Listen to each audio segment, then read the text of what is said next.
Kevin Gordon here for Auto Savant, coming to you from the 2014 Audi RS7. We are out at the RS7 launch in Las Vegas. Audi was nice enough to bring us out here and give us 4 hours to drive around in the cars. So in those 4 hours, we won't get to the normal sort of in-depth little details that make the car different. Instead, we'll go through more of the facts and figures, what makes the RS7 different from its lesser S7 and A7 siblings, and give a quick impression of what the car's like to drive and live with. To start, let's talk about that 4-liter twin turbocharged engine that's made it into, of course, the S7, the S6, and the S8. In this trim, it makes 560 horsepower and 516 foot-pounds of torque. Very similar numbers to the ones that you'll see on an S8. What's interesting about that to me is if you watch, by any chance, our S8 launch coverage, that car has monstrous twin airboxes that come in from both sides of the engine bay. And the S7, A6 sort of platform, doesn't have that kind of room available in the engine bay. So they've done an enormous amount of work to this car to get it to make those big horsepower numbers with sort of a more restricted airflow. So let's talk through the changes to the engine that make up this car. So above the S7 on that 4-liter twin turbo motor, you get a whole new crank.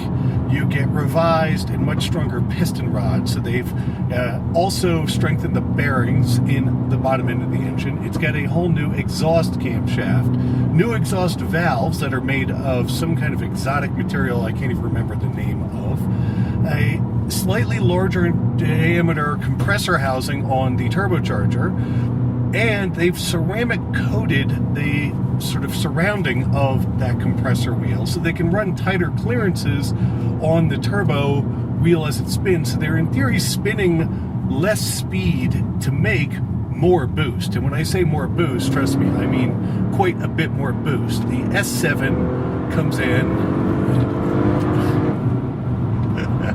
running this car at its sort of natural limits for road-going behavior, at least. So the S7 makes 0.7 bar of boost. This car makes 1.4 bar of boost. So the difference there winds up being about the fact that the standard engine makes about 10 pounds per square inch of boost, where this engine makes almost 20. It's like 18.9, and I have to believe in situations like we're in now, where we're at 8,100 feet of altitude, it can really start to spool the turbo to be able to continue to compress even thinner air into the motor. On top of sort of the engine internal changes, you of course get a revised intercooler, you get a completely revised airbox, and you get larger diameter intakes basically through the whole run. So the last time we talked about this motor, I did go through and bother to explain, right? This is one of those engines where the intake is on the outside of the V, and the exhaust actually comes out of the center of the V. So the two turbos sit in the bank of the V of the motor. That gives them the opportunity to, of course, spin the turbos almost instantly, and then have a very short route to the intake, because they're doing all the intercooling right in that space. So basically, there's no such thing as turbo lag on this motor.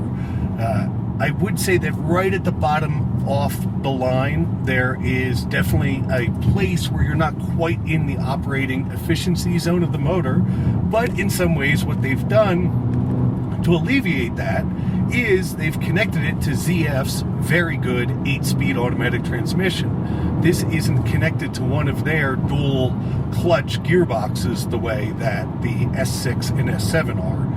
They're doing that also because of the amount of torque that this motor makes. Really, that dual clutch unit isn't designed to handle... You will reach your stopover in 300 yards. I'm reaching my stopover. It isn't designed to handle that kind of torque. But because there's a torque converter there and they can get away with a little bit of slip, you can sort of torque load the motor and get the turbo spooled before you leave the line. And what that's getting them is a sub 4 second 0 to 60 time. There's very few things as quick as this car from a dead stop. And really what might be more impressive than that is the way this thing gains speed.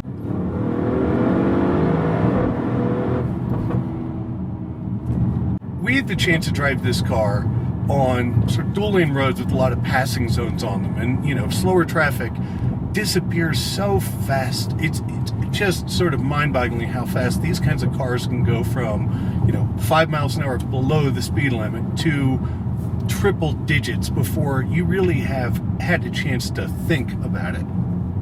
Next up of the major differences is, of course, the suspension that's on this car. So this car is outfitted by default with air suspension with multiple modes that you get in Audi Drive Select, like you've seen in a lot of the cars that we've tested. We're leaving it dynamic at this point. The air suspension really is pretty gentle on a, you know, if you put it in comfort, it is as comfortable as you're going to get in a 560 horsepower car. The step up is the dynamic ride control system that Audi's introducing. That'll actually come online a little bit into 2014. The car should be arriving sort of Q1 sometime in 2014. And what that does is it has 4 steel coil springs at each corner and then hydraulic operators at each one of the shock absorbers that are diagonally connected with a control unit that actually sort of lives inside of the rear bumper. So they're connecting the right front to the left rear, left front to the right rear. And what that's allowing them to do is basically build a car that doesn't roll at all, because if you think about it, as it starts to load that front corner, it's transferring sort of fluid between the two and balancing it to lock it down. It also fundamentally eliminates squat on acceleration and brake dive under braking. That car is said to ride a little bit more firmly. Of course, it's going to be sportier than this one. There's none of them available to sample today, so have to hold our impressions of that until we potentially get our hands on one. Turn right in 200 yards.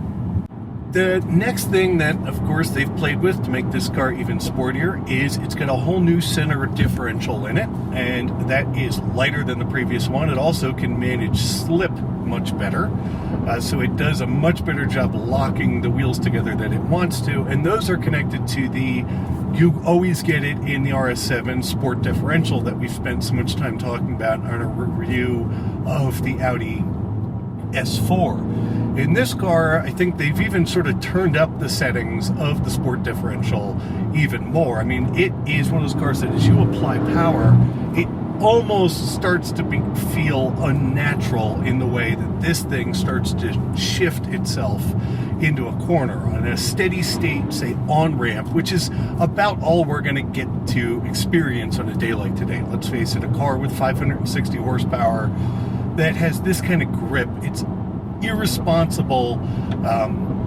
if not impossible, to approach the handling limits on open road situations.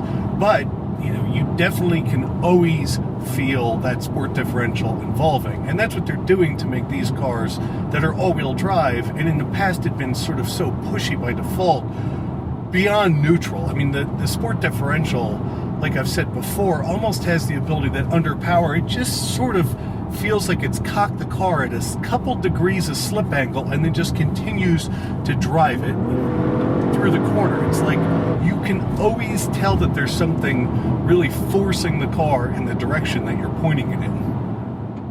Other bespoke bits for the RS7 are, of course, honeycomb stitching on a very high-end leather that I can't even remember the name of. You always get LED headlights in these cars, and they're blacked out around them, which makes them look quite nice. Other optional extras that you can buy in this car is the Sport differential, which, let me tell you, if you get a chance to listen here. Oof. It has some of the nicest barks that you're going to find almost anywhere. I would tell you, if you're buying this car, buy one with this Sport exhaust. It's definitely worth it. It's nowhere near intrusive. It doesn't have a hint of drone about it. But you do notice when you start to step on the gas that there's something special going on underneath the hood. Overall, it's a really amazingly engaging package. The price tag to start for all of this fun is $104,000, which puts it up against, of course, M-badged cars and AMG-badged cars of the four-door coupe variety. And when you price it against those, it's a few pennies cheaper than they are. It's actually like 10 grand cheaper. The other thing that Audi is very proud about is the fact that this car does not have a gas guzzler tax. Its combined EPA rating is 19 miles to the gallon. It's that 8-speed ZF automatic transmission that lets them get that ridiculously tall 8-gear ratio that on the highway, if you leave it in comfort, means that it just sort of putters along. The 4-liter V8 twin turbocharged motor, of course, can also do cylinder deactivation, and that is a really interesting system. It uses electronic solenoids to hit little runners in the valve train, and basically at certain times it hits a runner and pulls the valve train over, which means the cam profile fundamentally becomes 0 and the valves are closed. I forget which ones are. I think it's 2, 3, 5, and 8 just turn off, so it becomes an air pump at that point. But there's very little loss in that because you're compressing air and then it's helping push the cylinder back down. All of that gets them like a 26 mile to the gallon highway rating from the EPA. And by saving the gas guzzler tax, it puts them even more price competitive across the rival cars out there. I will say, if I had to have complaints about the RF7 versus some of its competitors, the ZF unit is amazing. It's as good as you can get in a torque converter automatic. But if you leave it in manual mode, it is just half a second too slow in some of its reactions, and you'll find yourself bumping into the rev limiter. Credit to Audi, in this car, when you put it in its manual mode, it will not shift for you. You can just leave it there against the rev limiter.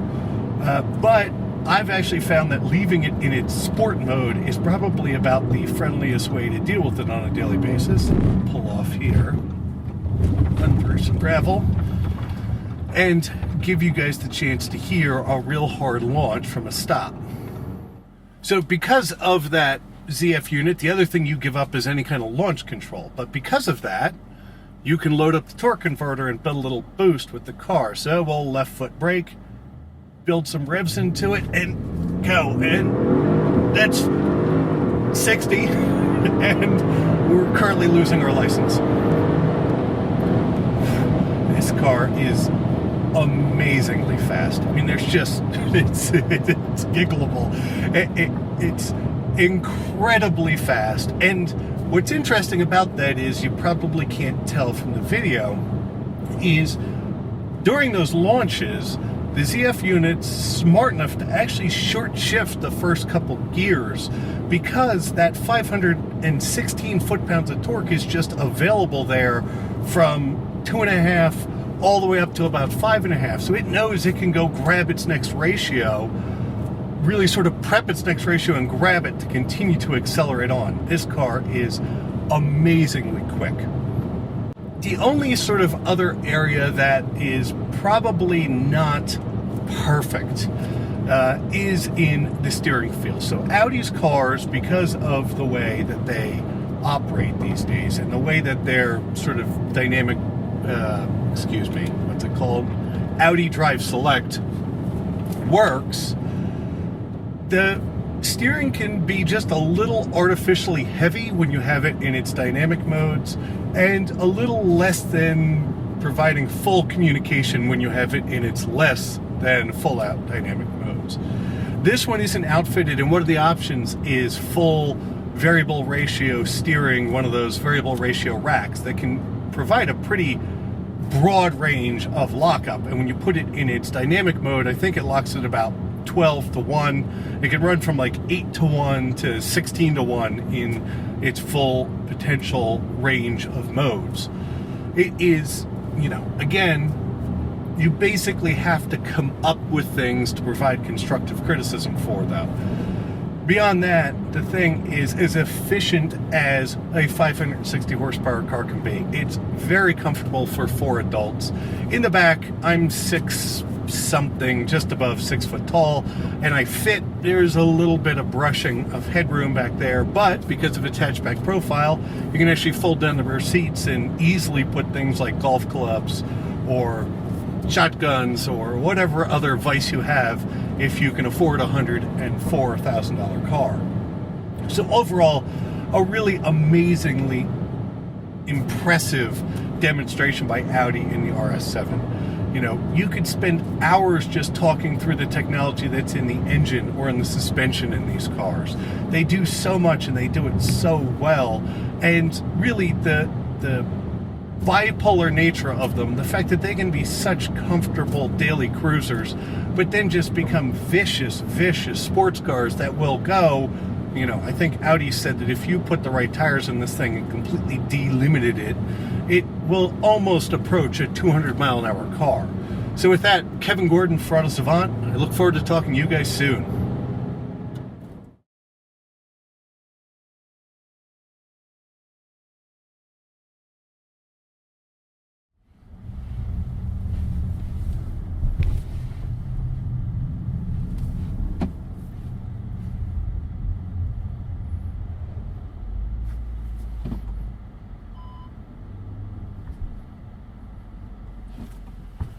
All right, let's try that launch one more time. Let you guys see how it actually gains speed. So we're just in sport mode. Stability control off. We're gonna load up the torque converter a little bit and let it leave.